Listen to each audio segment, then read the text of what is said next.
बिस्मिल्लाहिर्रहमानिर्रहीम। तमाम तारीफ़ें उस रब्बुल इज़्ज़त के लिए जिसकी तरफ हम सबको लौट कर जाना है और जिसके हुजूर हम सबको एक दिन पेश किया जाएगा।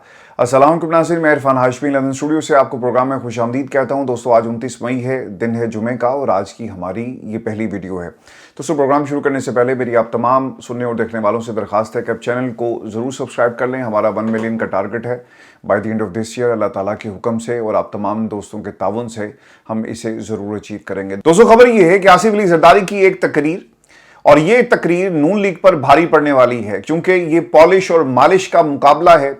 और आसिफ अली जरदारी की इस तकरीर के बाद दोनों जमातों में सख्त मुकाबला शुरू हो गया। ये मुकाबला कौन जीतेगा, इसका फैसला 5 जून के बाद हो जाएगा, जब पार्लियामान में बजट पेश किया जाएगा और 28वीं तरमीम का मामला पार्लियामान के अंदर लाया जाएगा, क्योंकि आसिफ अली जरदारी साहब ने दोनों ईवानों का इजलास तलब कर लिया है। और ये पॉलिश और मालिश का जो मुकाबला है, ये कौन जीतेगा दोस्तों, इसकी तफसील मैं आपके सामने रखूंगा। और पाकिस्तान तहरीक इंसाफ कहां स्टैंड करती है, ये भी आपको बताएंगे। और फिर दोस्तों, 8 फरवरी का एक एक्शन रीप्ले दोबारा देखने को मिला गिलगित बल्तिस्तान में, जहां पर बड़े पैमाने पर गिरफ्तारियां हुई हैं और जुनैद अकबर को अपने ही मुल्क में एनओसी उनसे मांगा जा रहा है। एनओसी क्या होता है और गिलगित बल्तिस्तान में क्या ये कैंपेन नहीं कर सकते दोस्तों, इसकी तफसील भी आपके सामने रखेंगे। और गिलगित बल्तिस्तान से इस वक्त तहरीक इंसाफ के हवाले से क्या खबरें आ रही हैं। 27 अरकान असम्बली ने एक मीटिंग कॉल की है, जो पेशावर के सहाफ़ी वो इस मीटिंग के हवाले से बता रहे हैं। और मीटिंग का एजेंडा क्या था, इमरान खान की रिहाई और काबीना में जो तोसी की गई, इन तमाम अमूर के ऊपर बात होगी। दोस्तों, इसका भी मुकम्मल हाल वाल आपके सामने रखेंगे। और फिर ईद के मौके पर किस किस की मुलाकात नहीं करवाई गई, असीरान के साथ किस किस्म का सलूक किया गया, इसकी मुकम्मल तफसील भी शामिल करेंगे आज की इस नशिस्त के अंदर। और ट्रांसपेरेंसी इंटरनेशनल की रिपोर्ट में पाकिस्तान के बारे में क्या इंकशाफात किए गए और उड़ान पाकिस्तान कैसे बना बुरहान पाकिस्तान, ये भी आपको दिखाएंगे आज के इस प्रोग्राम में। लेकिन व्यूअर्स, जो सबसे बड़ा जुल्म पाकिस्तान के साथ हुआ कि हमारे सबसे बड़े इदारे को आज माजूल मुकम्मल तौर पे कर दिया गया, और वो इदारा है जमहूरियत का, जिसके साथ पाकिस्तान की 25 करोड़ अवाम जुड़ी हुई है। ये किसी एक फर्द का इदारा नहीं है। 25 करोड़ अवाम का ताल्लुक इस इदारे के साथ है। 25 करोड़ अवाम अपनी वोट की ताकत से इस बात का फैसला करते हैं कि उनके फैसले कौन सा मुंतखब नुमाइंदा करेगा, पार्लियामान में किस किस्म के फैसले होंगे। आज उस इदारे को मुकम्मल तौर पर पाकिस्तान में माजूल कर दिया गया। दोस्तों, अगर आप गिलगित बल्तिस्तान की इंतखाबी तारीख को उठाकर देखें तो गिलगित के इलेक्शन का ये मिजाज बिल्कुल भी नहीं है। जिसकी हुकूमत मरकज़ में होती है वही हुकूमत आपको गिलगित में और कश्मीर में नजर आएगी। लेकिन जो कुछ हमने 8 फरवरी से पहले मरकज़ में देखा, पाकिस्तान के तमाम सूबों में जिस तरह सियासी जमातों के साथ जो कुछ हुआ और तहरीक इंसाफ को जिस तरह से टारगेट किया गया, आज उसी किस्म का रवैया हमें तहरीक इंसाफ के साथ गिलगित बल्तिस्तान में नजर आता है। और यहाँ पर गिरफ्तारियों का सिलसिला शुरू कर दिया गया है। दोस्तों, इस इलाके की हिस्ट्री ये रही है कि मरकज़ में जिसकी भी हुकूमत होती है वही हुकूमत आपको गिलगित में नज़र आती है। लेकिन पहली मरतबा हमें यहाँ पर बगावत नज़र आ रही है। और बगावत किससे है? उन लोगों से, उन तमाम सियासी जमातों के खिलाफ ये बगावत नज़र आ रही है जिन्होंने मरकज़ में अपनी हुकूमतें तो बनाई लेकिन गिलगित के लिए कभी कुछ नहीं किया। और दोस्तों, ये जो दफ़ा 804 वाला मामला है, ये सिंध, बलूचिस्तान, KPK और पंजाब का नहीं है, बल्कि मुल्क के हर कोने में आपको दफ़ा 804 नज़र आती है। इसीलिए गिलगित बल्तिस्तान की तारीख में पहली मरतबा आपको रैलियों के ऊपर पाबंदी नजर आती है। और इतना खौफ है कि उन्होंने ये फैसला कर लिया कि हम हर उस शख्स को रोकेंगे जो गिलगित के अंदर पाकिस्तान तहरीक इंसाफ के लिए कैंपेन कर रहा है। और देखें, जो कुछ मरकज़ में हुआ, बिल्कुल उसका एक्शन रीप्ले या रेप्लिका जो मॉडल था इनका धांधली का, वो हमें गिलगित में नजर आ रहा है। और इलेक्शन से पहले वही कुछ किया जा रहा है जो हमने मरकज़ में देखा। दोस्तों, खबर अब ये आ रही है कि पाकिस्तान तहरीक इंसाफ के वर्कर्स को गिरफ्तार किया गया है। गिलगित में इंतखाबी कैंपेन एक जुर्म बना दी गई। तहरीक इंसाफ की रैली को गिजर हल्के में दाखिल होने से रोक दिया गया, रुकावटें लगाकर रैली का रास्ता रोका गया।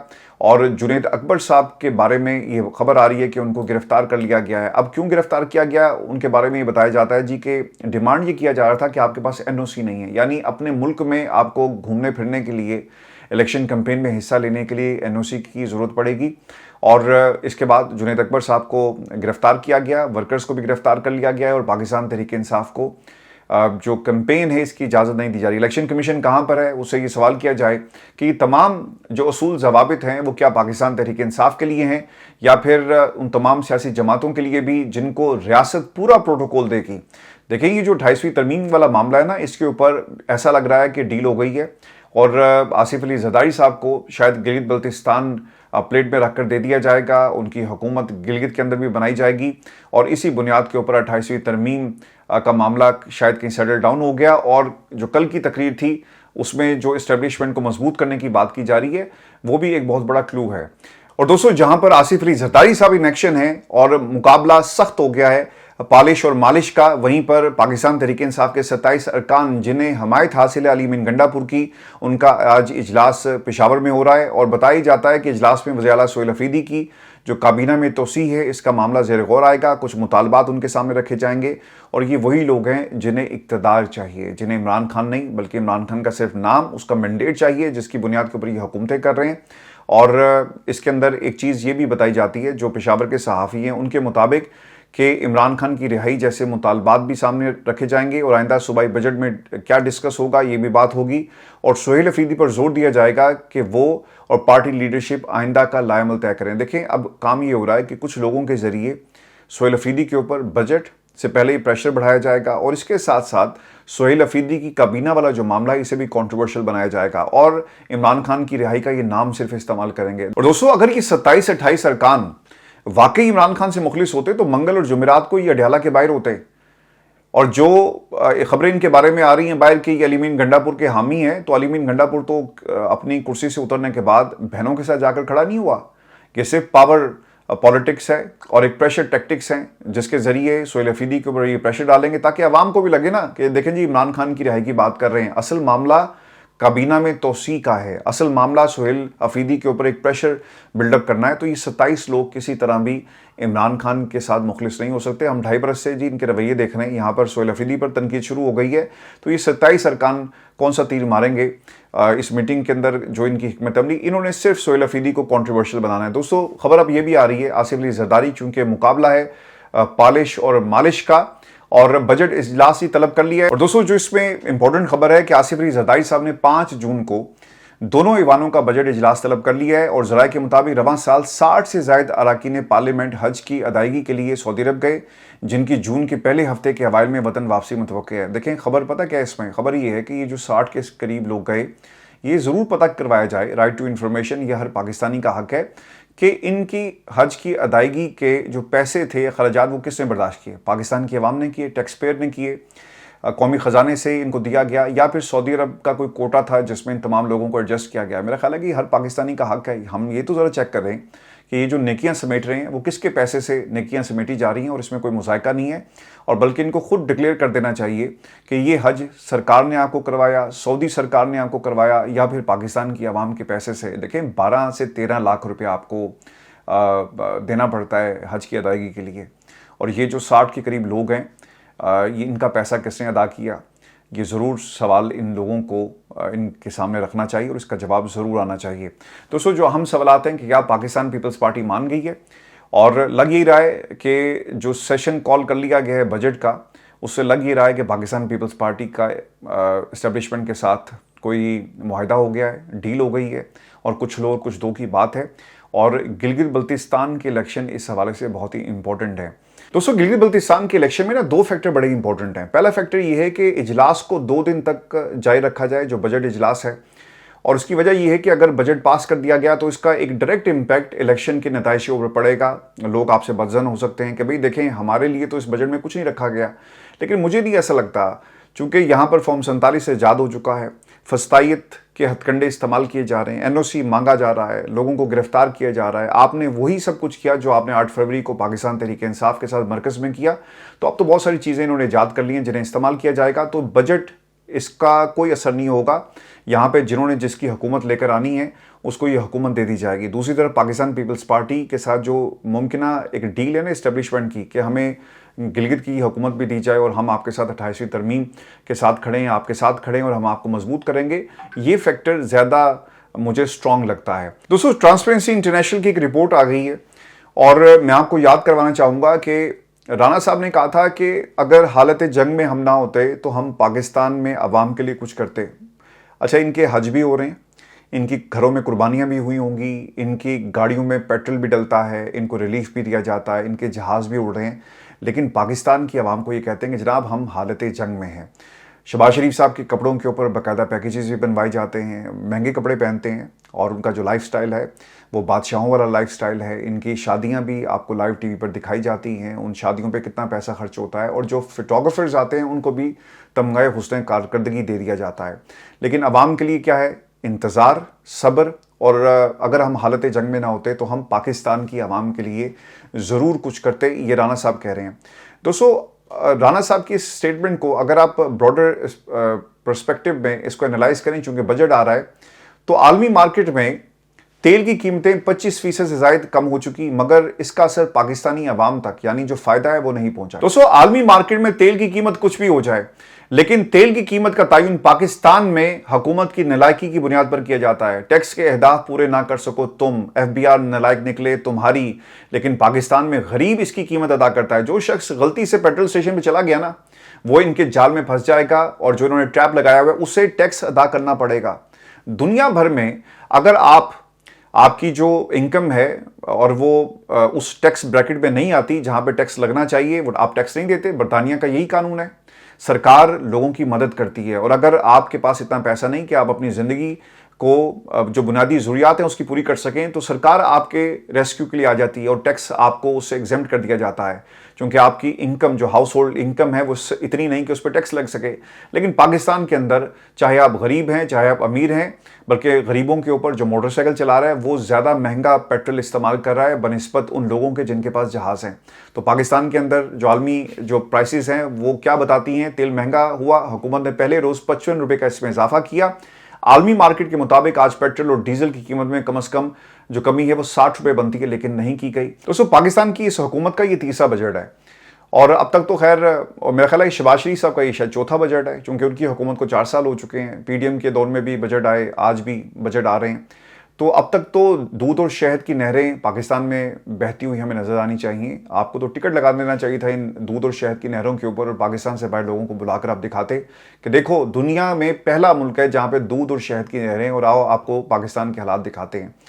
पाकिस्तान की मैशत इस वक्त शदीद दबाव का शिकार है। माली साल 2022 में 6.2% रहने वाला GDP ग्रोथ कम होकर अब तकरीबन 2.5 से 2.7% तक महदूद हो गई है। दूसरी जानिब मुल्क में तकरीबन 2 करोड़ 60 लाख बच्चे स्कूलों से बाहर हैं। ये सुनते जाएं, ये अदाद-ओ-शुमार, ये आंकड़े आपको शायद बुरे लगें और आपको आपकी दिलचस्पी जो है इन आंकड़ों में ना हो, लेकिन ये पाकिस्तान का हाल है, लूटने का ये हाल है, ये दास्तान है कि मेरे मुल्क को कैसे लूटा जा रहा है। और पाकिस्तान में हमारे बच्चे, हमारी आवाम, 25 करोड़ आवाम, जो मैंने प्रोग्राम के शुरू में कहा ना कि सबसे बड़ा इंस्टीट्यूशन जमहूरियत है जिसे मुकम्मल तौर पे माजूल कर दिया गया, और पाकिस्तान में इस इंस्टीट्यूशन का हर फर्द आपको कुर्बानी देता हुआ नजर आ रहा है। दोस्तों, मुल्क में 2 करोड़ 60 लाख बच्चे स्कूलों से बाहर हैं।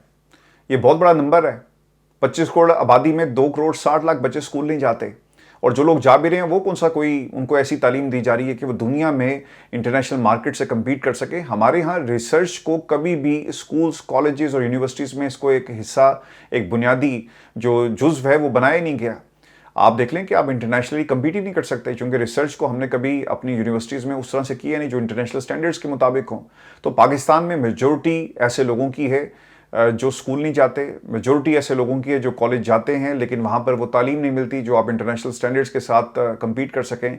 हाँ, बिलावल स्कूल गया, कॉलेज गया, अच्छी अंग्रेज़ी भी बोलता है और इस अंग्रेज़ी में अपने से बड़ों को डांटता भी है। तो वो लोग जो कहते हैं ना कि हम इस्टेब्लिशमेंट के पाँव मजबूत करेंगे, हाथ मजबूत करेंगे, ये उनको सोचना चाहिए कि इस मुल्क के अंदर 2 करोड़ 60 लाख बच्चे स्कूल नहीं गए। जुनैद सफदर भी कॉलेज गया, यूनिवर्सिटी भी गालमन गया, आसफा भी गई, सब लोग गए। ये सब कुछ इनके लिए नहीं है, पाकिस्तान के बच्चों के लिए क्या है।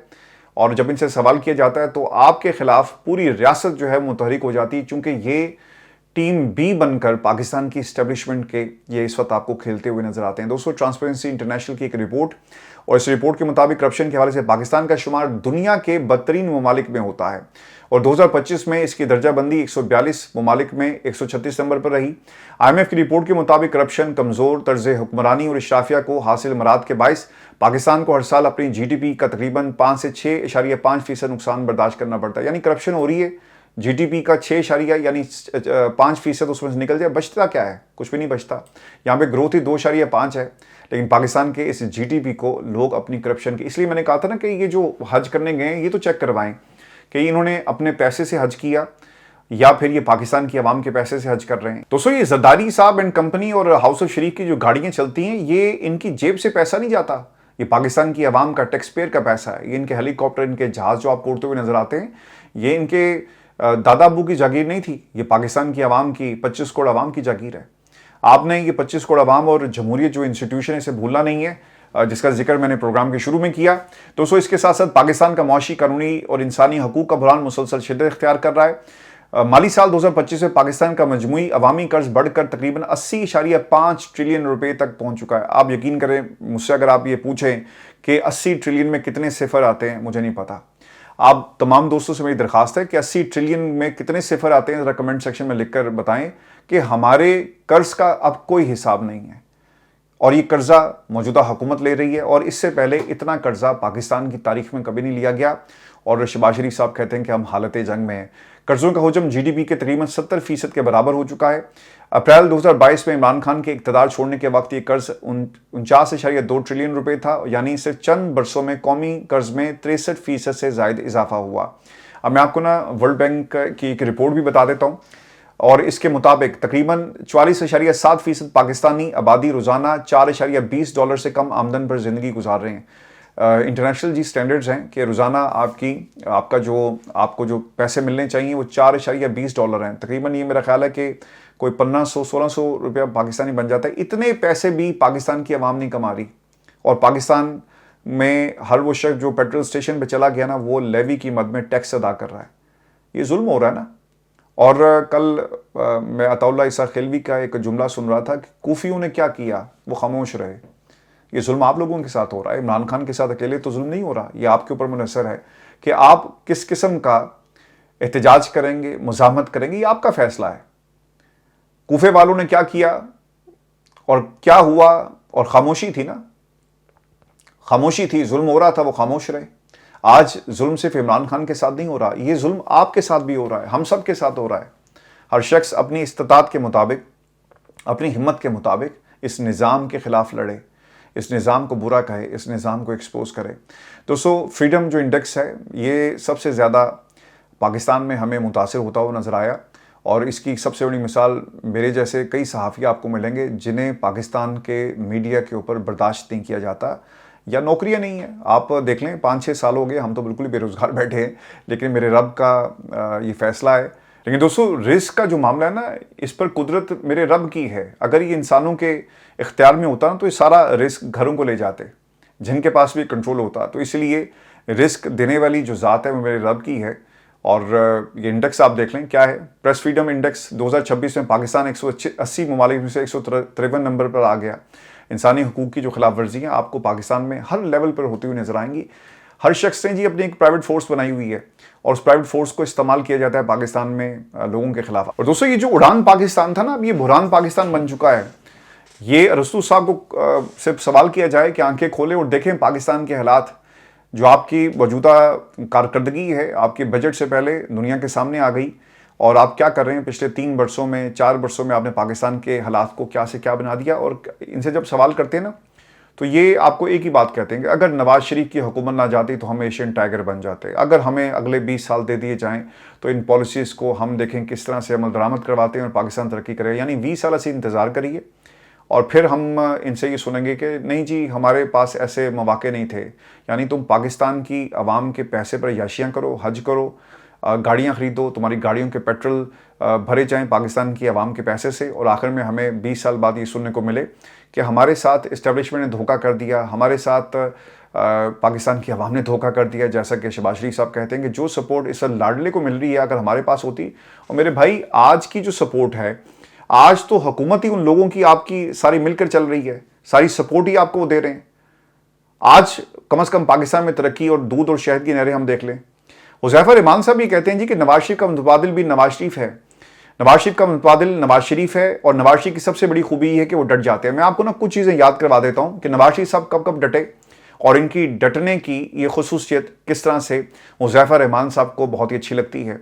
नवाज शरीफ ने अपने सियासी करियर में कई बार इस्टेब्लिशमेंट के साथ डील की, और इसका आलाकार बने रहे। ज़ियाउल हक के दौर में फौजी इस्टेब्लिशमेंट की पैदावार बनकर सियासत में आए और पंजाब के वज़ीर आला और फिर वज़ीर आज़म बने। ये डट गए थे ना जी कि भाई मैं तो अपना हक लेकर जाऊंगा। मैंने बड़ी खिदमत की और उनको उनका हक मिल गया। फिर 90 की दहाई में उन्होंने एस्टेब्लिशमेंट की मदद से इक़्तिदार हासिल किया। 99 में मुशर्रफ के साथ टकराव, कारगिल के बाद फौजी बगावत का शिकार हुए, ठीक है, डट गए, जेल गए, सऊदी अरब की जमानत पर 10 साल की जलावतनी पर डील करके बाहर चले गए, फिर डील करके वापस आ गए, फिर चले गए।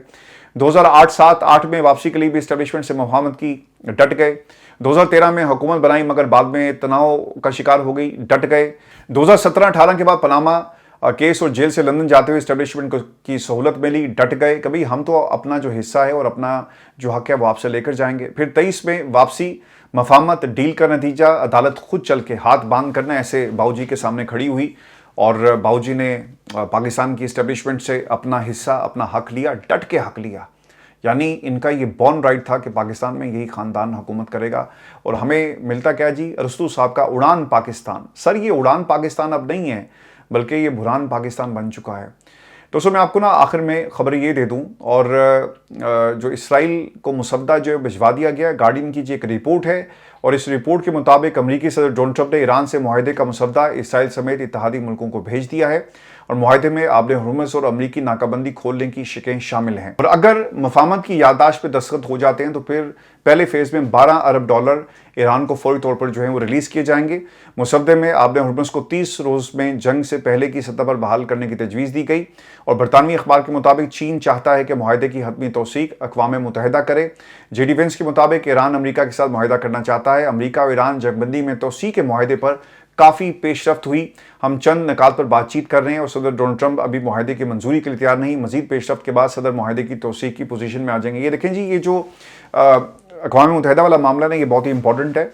इसका मतलब ये हुआ कि अगर तौसीक हो जाती है तो देखना ही होगा कि इसे इस्लामाबाद डिक्लेरेशन कहा जाता है या नहीं कहा जाता। लेकिन मैं ज़रूर ये कहूँगा कि पाकिस्तान की साइड को ये कोशिश करनी चाहिए कि इस्लामाबाद डिक्लेरेशन ही इसका नाम हो, और इस मुआहदे को यूनाइटेड नेशन से अगर आप इसकी तौसीक करवाने में कामयाब हो जाते हैं तो ये आने वाले कई सालों में पाकिस्तान के लिए एक बहुत ही ज़बरदस्त, यानी इस महाज से बहुत ही ज़बरदस्त ये काम होगा।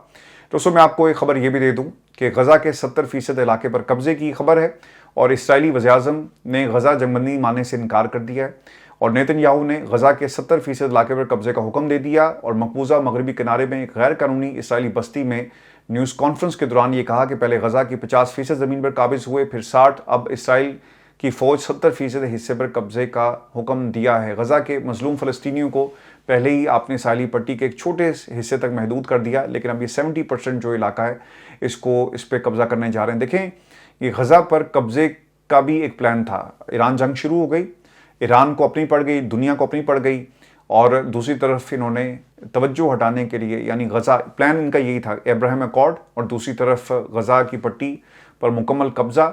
और 70%, अब ये 70 से ना 80%, 90% में मुकम्मल कब्ज़ा हो जाएगा, और जो लोग वहाँ पे बच जाएंगे या तो इनको शहीद कर दिया जाएगा या फिर इनके लिए हालात और ज़मीन तंग कर दी जाएगी कि वो वहाँ से हिजरत कर जाएँ। तो ये हमारी आज की वीडियो थी। अपने कमेंट जरूर भेजें, चैनल को सब्सक्राइब करना मत भूलें। इजाज़त दीजिए, अल्लाह ने के बाद।